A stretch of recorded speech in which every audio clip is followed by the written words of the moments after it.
I'm sitting on a bench on the north side of Tallahassee near Lake Ella. Lake Ella is a beautiful scenic area. It's in a lowland area. Back before the American Civil War, there was a race course here. I mean, it's kind of hard to think of horse racing in Tallahassee in 2022, but most communities in the South before the Civil War had some sort of racing community, and Tallahassee was no exception. The area between what is now North Monroe and what is now Thomasville Road in the 6th Avenue area was about a mile circumference race course that was used in the 1840s for match races, and then in the 1850s for a particularly southern pastime, what we call the ring tournament, which goes all the way back to the Middle Ages.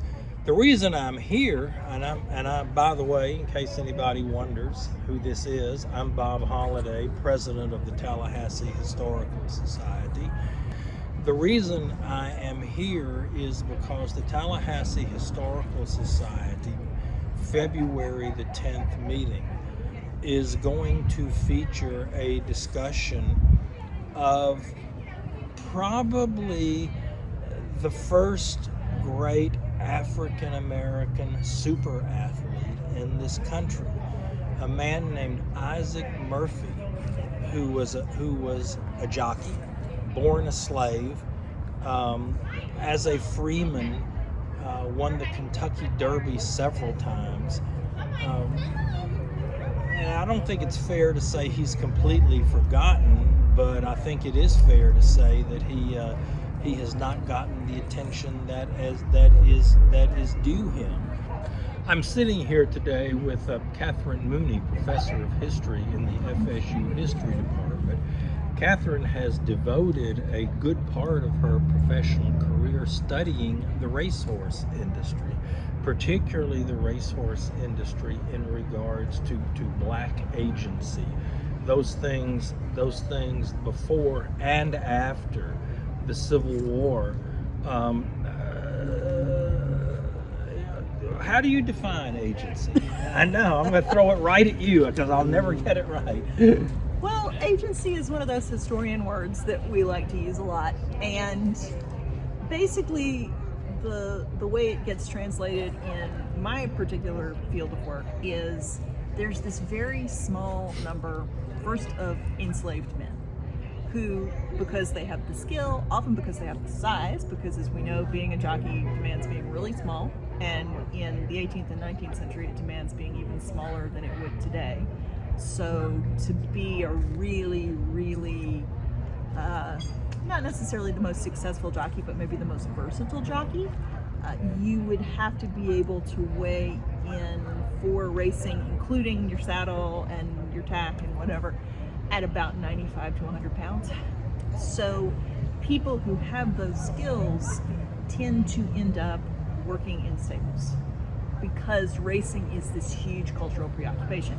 And so working in stables turns out to be this really unusual form of enslavement where people have different opportunities and they also have different dangers in their lives, but it allows them a way sometimes to survive slavery and to seek to make their lives more secure, make their families more secure than they could before. And after the Civil War, racing, because it has been this place where black men have been famous, becomes really unusually, I think, a place where Americans see black men as celebrities. And that's a really new and remarkable thing in America. I mean, I was trying to, when you told me the topic here, and of course when I read your book, I was trying to think of any other field, certainly before the war, but for a very long time after the war, where this sort of thing was possible for black men. I mean, after all, baseball doesn't get integrated till 1947. The NFL, about the same time. Kenny Washington. Kenny Washington, and of course, major college college football programs, we're talking about the 60s and 70s. So Yeah, I mean, boxing is probably the closest thing. boxing, yeah. But boxing is famously really contested in that regard. So, and the really sort of, I think, unusual thing even more about racing is that it's not just that there are a couple of black stars, it's that there's this critical mass of black men who are at the top of the profession as performers and as supervisors. And I think that really makes it pretty much completely different. How did white people react to that? I mean, we're talking about Jim Crow society, certainly in the South, but in a large part, over the country. Whole country. How did white culture react to that? Did they sort of categorize them and go, oh well, or compartmentalize them rather? I think compartmentalize is a good word.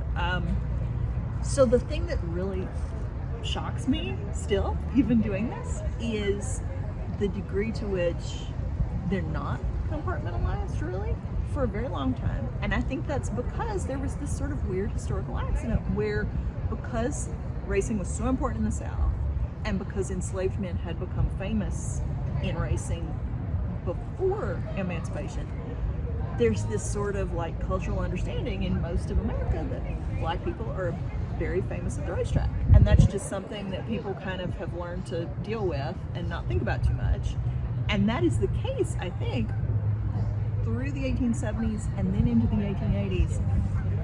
And it really starts in the 1890s to change in a very abrupt way.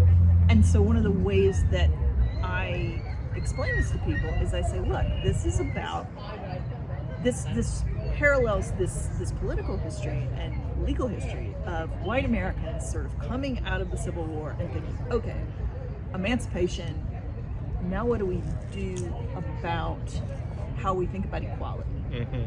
And for a while they just sort of say, oh, well, we kind of don't have to think about it, or we can kind of, we can fudge it, and most of my book and a lot of my talk is about ways they did that. And what happens, I think, is that in the 1890s, the success of people like Isaac Murphy finally forces a large, culturally significant number of white people to acknowledge that there's simply no way around it, that there is going to have to be an equal society if there is going to be a free one. And rather than acknowledging that and dealing with it, they choose to institute Jim Crow. And so I don't think it's a coincidence that Isaac Murphy dies in February of 1896, and it's 2 months later that Plessy versus Ferguson is handed down. Yeah, how interesting. Yeah, it's very telling. So he was born in 1861. Where was he born? Where was he from originally? He's from Central Kentucky. He's born, we're not quite sure where he's born, though his mother would later tell the Union pension officers that he was born on a farm in Bourbon County. She was the enslaved property of a farmer in Clark County, Kentucky. So he was registered when he was born as the property of that man. And by the time he was he was still a young child. I don't know how much he remembered of the war. He never talked about it. Right. But by the time he was 3 or 4, his mother had left the farm and she was living in Lexington, and she would make her living taking in laundry in free people's community. So he was a very young man when he died. He's only 35 years old when he died. Probably we think of job-related health complications, especially once he's about 20.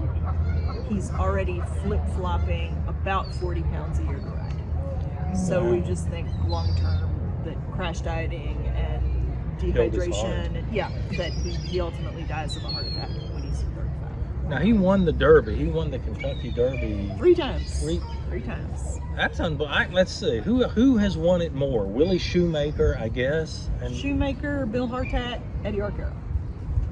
But nobody had won it 3 times until Earl Sandy equaled his record with Gallant Fox in the 30s. So for a very long time, he was the record holder. And even still, he's won it 3 times. Calvin Burrell's won it 3 times.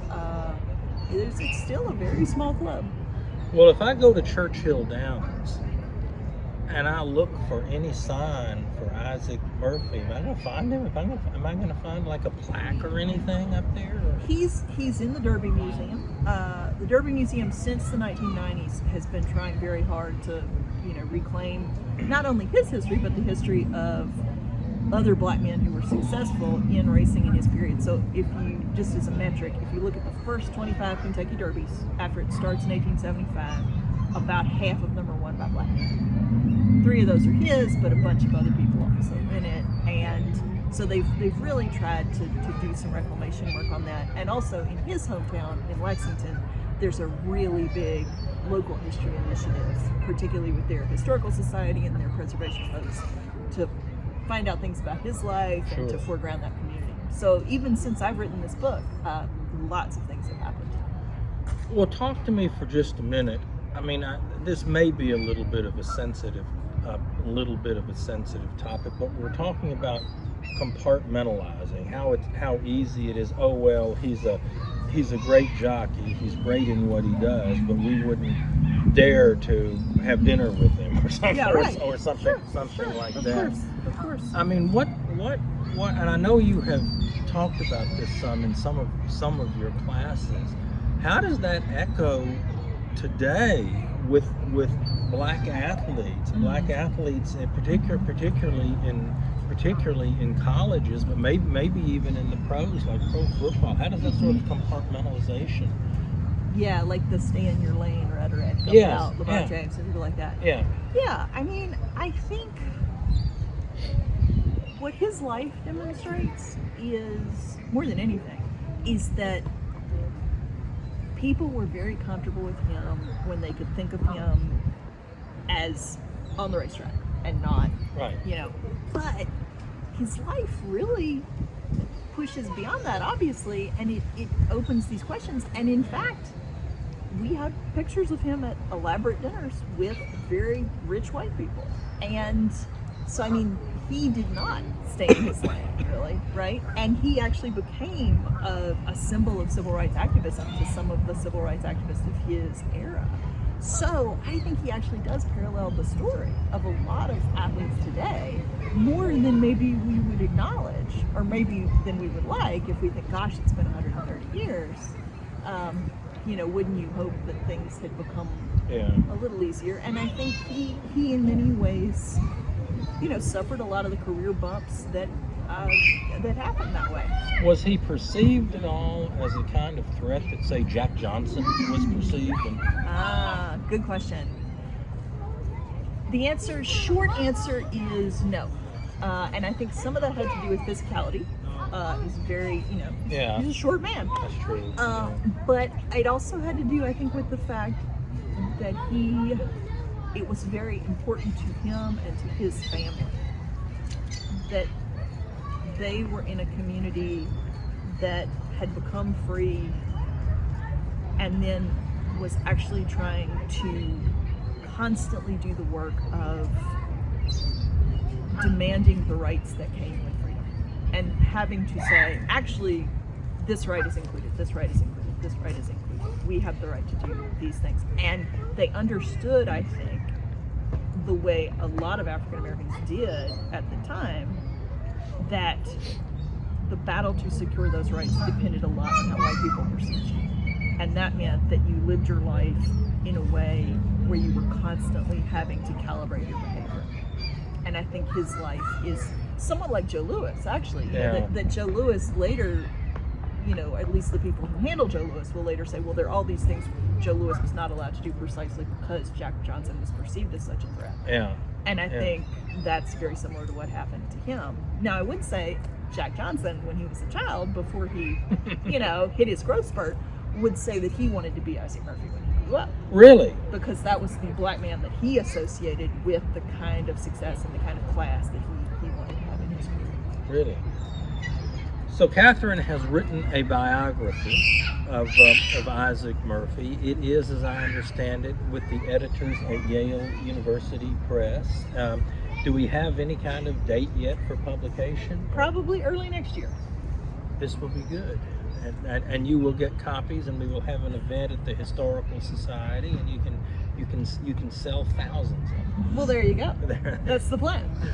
Katherine Mooney, thank you very much. Again, Katherine will be speaking to the Tallahassee Historical Society on Thursday night, February the 10th, at the downtown Leroy Collins Library. We're sort of rotating our meetings this year, so we hope that everybody will join us in person. We will have a Zoom option if we can figure it out this time, and we hope to see you there. Thank you, Katherine, so much. Thank you.